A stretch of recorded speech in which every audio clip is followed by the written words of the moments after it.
Salut, comment tu te portes? J'espère que tu te portes très bien. Je suis très heureux de te retrouver aujourd'hui pour une autre vidéo. Je suis M. Coblan Serge, ton professeur de mathématiques. Et aujourd'hui, toi et moi, dans cette vidéo, nous verrons un cours assez intéressant qui porte sur le dénombrement.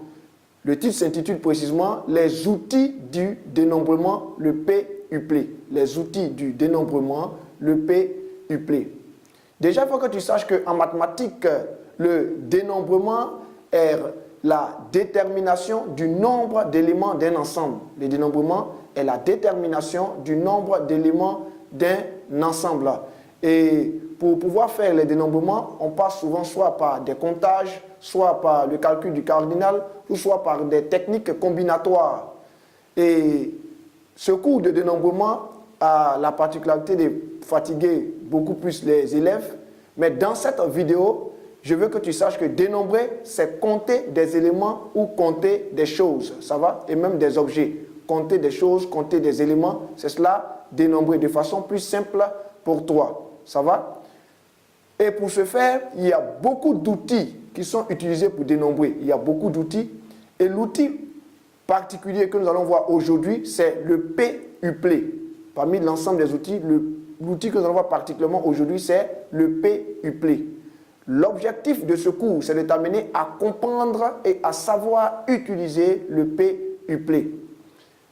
En ce sens, donc, pour mieux comprendre ce cours, j'ai subdivisé pour toi ce cours en 3 parties. Premièrement, la définition. Ensuite, la caractérisation d'un PUP. Et enfin, une application pratique pour te permettre d'appliquer le savoir que tu recevras aujourd'hui dans cette vidéo. On y va, c'est parti pour la définition. Qu'est-ce que donc un PUP ou une pliste? Déjà, il faut que tu saches que soit E, un ensemble fini de n éléments, et P, un entier naturel non nul. On appelle PUP de E ou pliste. On peut appeler PUP ou pliste, c'est la même chose. Donc, on appelle PUP ou pliste de E une suite ordonnée de P éléments de E. Il est important de préciser que les éléments sont non nécessairement distincts. Retiens bien cette définition. Ça va? Et dans cette définition déjà, il ressort une propriété importante qui dit que cardinal de EP est égal à n exposant P. Cardinal de EP est égal à n exposant P. Il est très important de pouvoir retenir cela. On va y aller pour une remarque. Lorsqu'on parle d'un couple, par exemple, je prends un couple AB, on dira que le couple AB est un 2UP ou une 2 liste. Je rappelle qu'on peut dire PUP ou pliste, c'est la même chose. Donc, un couple AB est appelé un 2UP ou une 2 liste.